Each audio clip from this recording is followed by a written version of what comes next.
wood.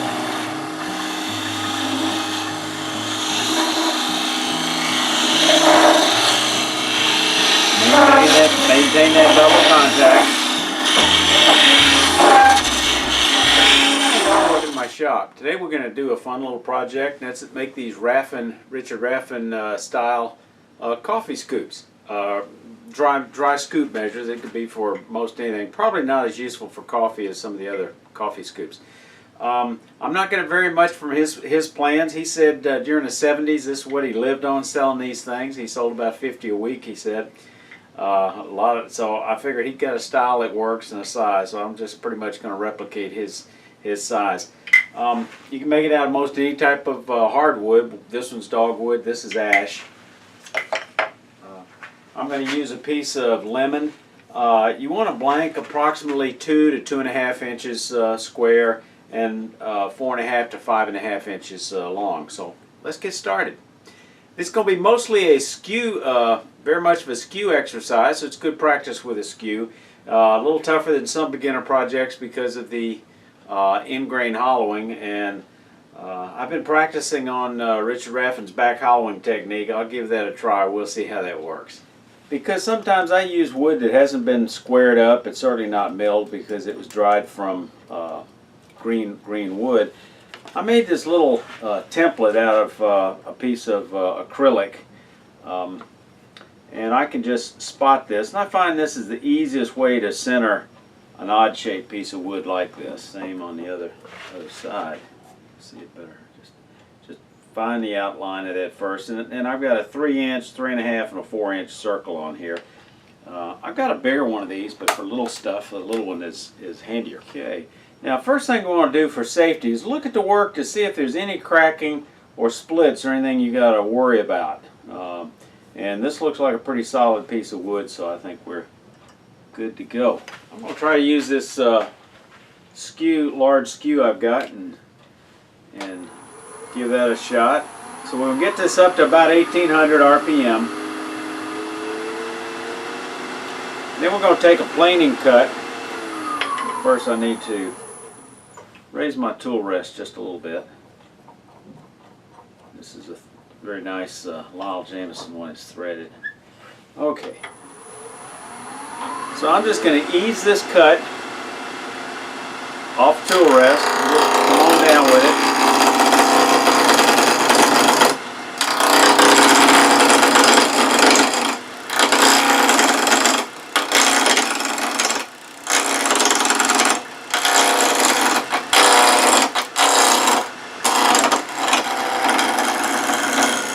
We've done this off enough before. I think we can probably go into fast forward on this.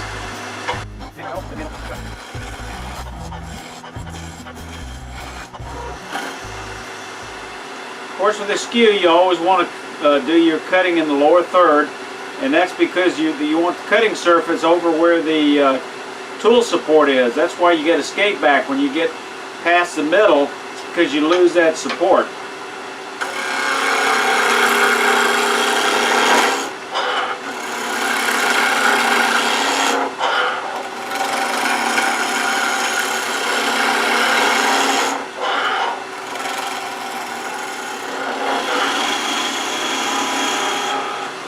Okay.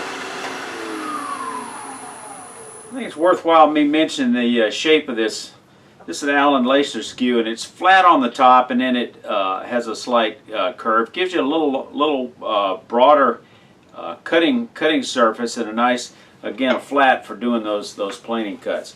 So first thing I'm going to do is mark where that chuck tenon's going to go, and we're just going to come down here just a little bit.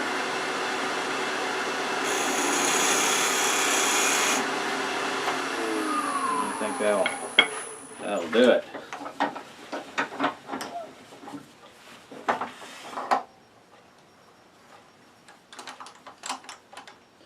I don't pop this chuck on because sometimes you can get it on there too tight. So I'm moving it pretty fast, but when I get near the end, I just kind of give it a little sharp twist, but not a really sharp twist. You see that gap's a good sized gap, not too big, so it's optimal all the way around.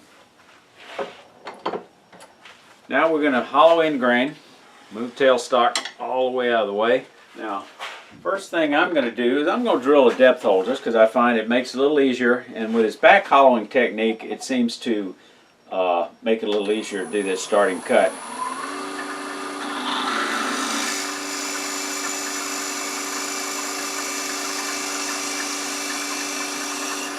I just use that little short 1/4 inch drill bit in the handle. Now I'm going to face off the front, get it nice and flat. Do that with the skew, long point down.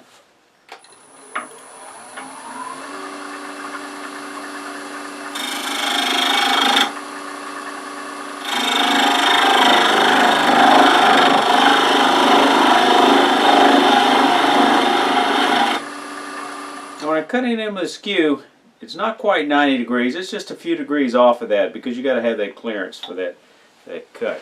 Now, the exciting part is that back hollowing. And the key to this is keep that constant bevel contact. So we'll see how that goes. Get that speed up just a little bit. Riding the bevel. Slowly come around until it starts cutting. And enter the wood.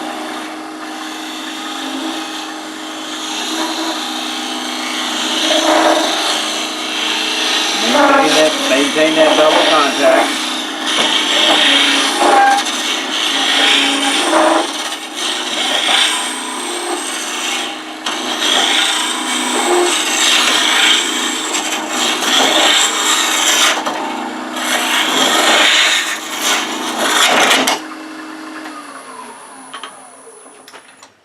This is an exciting cut, and I'm still working out the details. I asked my buddy Nick Cook what he thought about this cut, and he said he thought it was a parlor trick. I think for Richard Raffan, it's a production technique that shaves a few seconds. But it's a bit of a challenge, and Richard Raffan showed me how to do this one time at a demo, but obviously it takes some practice. I'm using a 1/2 inch spindle gouge. That is a shallow gouge. And it's got a fairly swept back grind, so you can get a lot of cutting action. So let's try again. I think I tried pressing a little hard.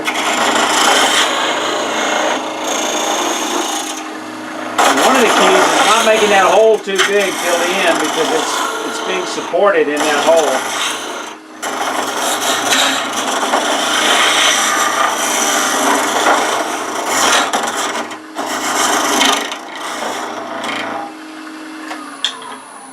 Kind of get a feel for that. It tends to develop a bit of a cone in the bottom that takes a little bit of effort to clear out.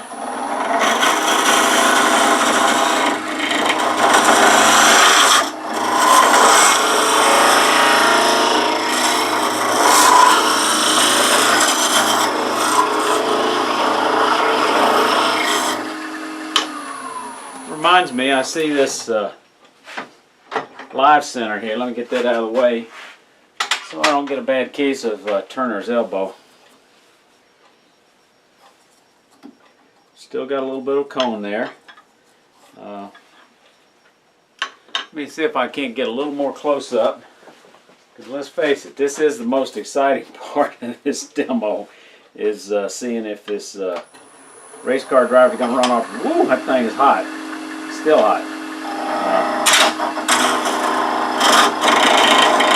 Not riding the bevel.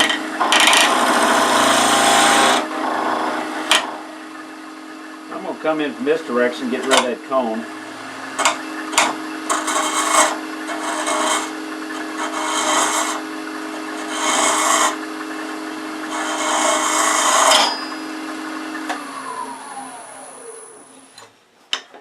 I think I've gotten the full depth.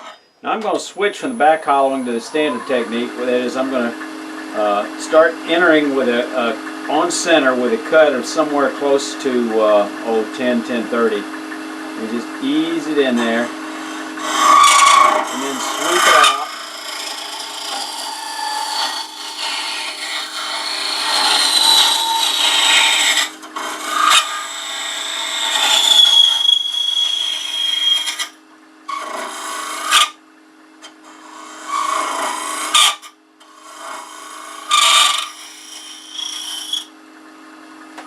A lot of wood hanging off. Once it gets thin, it does have a tendency to chatter, and you got to be careful not to develop a chatter pattern. So I've got that just about where I want it. So I'm going to finish it up with a wide scraper, and we're just going to come in here and come in flat on the center. Make sure I get the bottom of this thing flat. A little bit of a bump there I'm trying to get rid of. And then as I come off the bottom, I'm going to bring it on up to more of a negative rate.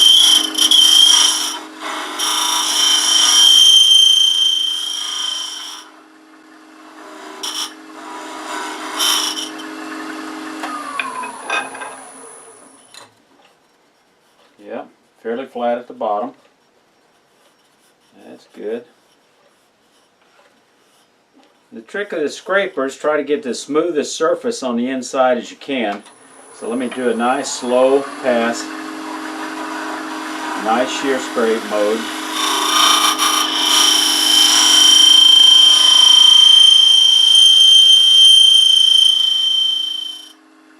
Kind of reminds me of my demo on what's that screeching sound on the chatter tool. I have picked up a little bit of chatter, so let me go back and work on that a little bit more. I think I'm going to slow down a little bit, and a little bit slower.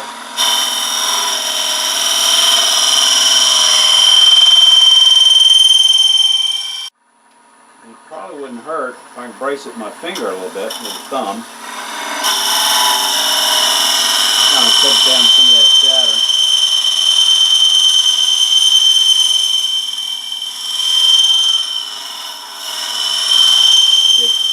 Get rid of that with a little judicious sanding.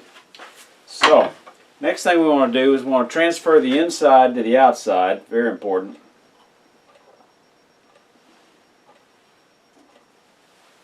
And then we're going to come down about one parting tool distance behind that mark.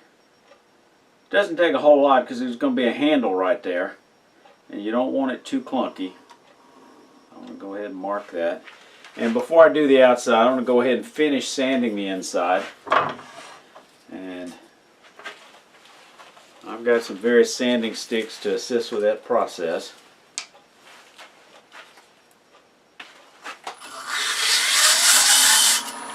I'll go ahead and turn on my dust collector. Bring up the hood.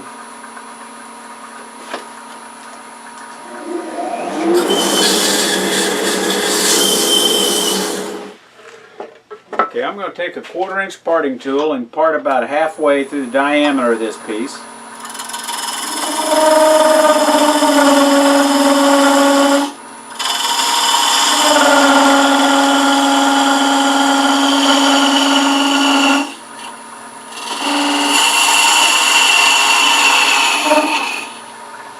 I'm going to go ahead and rough this with this spindle roughing gouge, this 1/2 inch spindle gouge. Pick up the cut just back from the center. And just kind of ease it over a little bit. Get a little bit of rounded look on the front.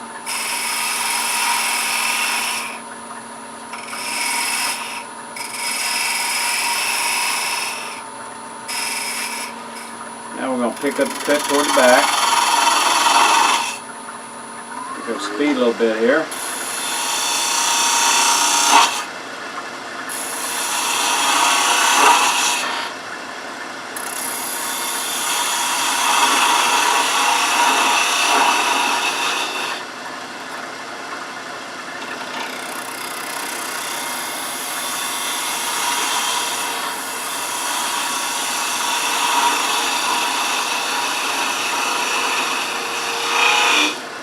to go to a smaller skew and start cutting a bead. Actually, I'm going to part back just a little bit here.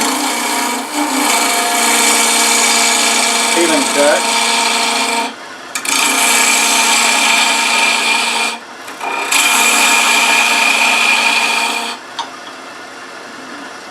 Make a bead right here.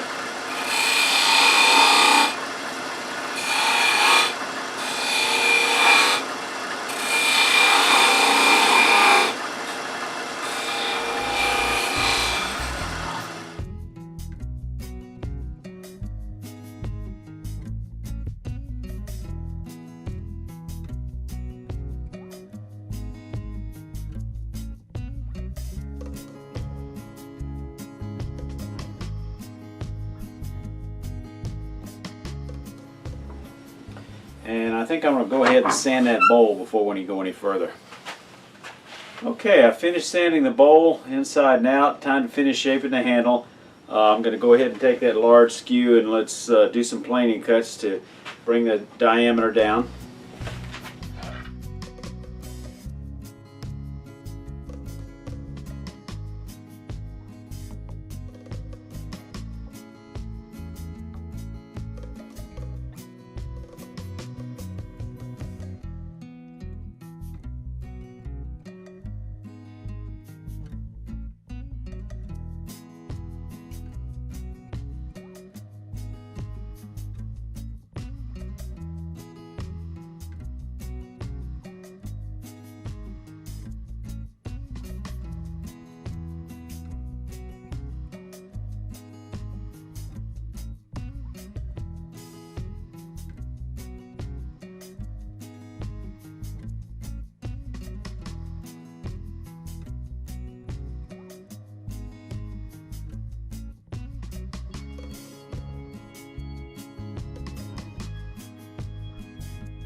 Cut away from the edge so they don't rip those last few fibers out.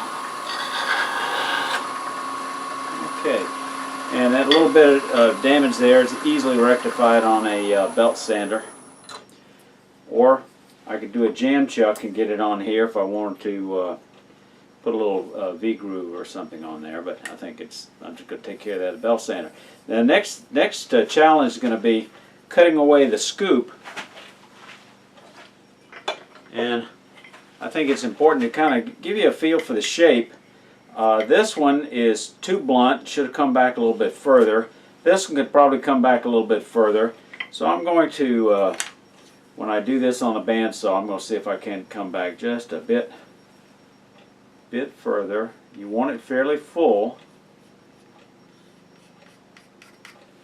So that'll kind of give me a feel for it on each side. Now, Richard Raffan shows pulling this from the back and cutting like that so it doesn't spin, cutting on the center part. I find for me, I feel a little more comfortable after having one bad experience doing that, of actually using this hand screw clamp.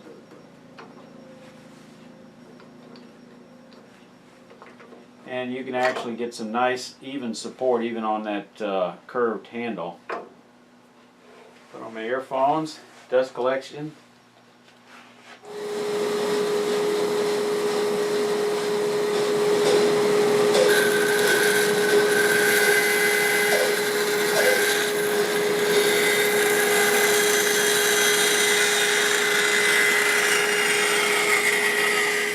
Now we can see from the profile what kind of, it's a little bit thicker here than I would like, but I've got it cut far back.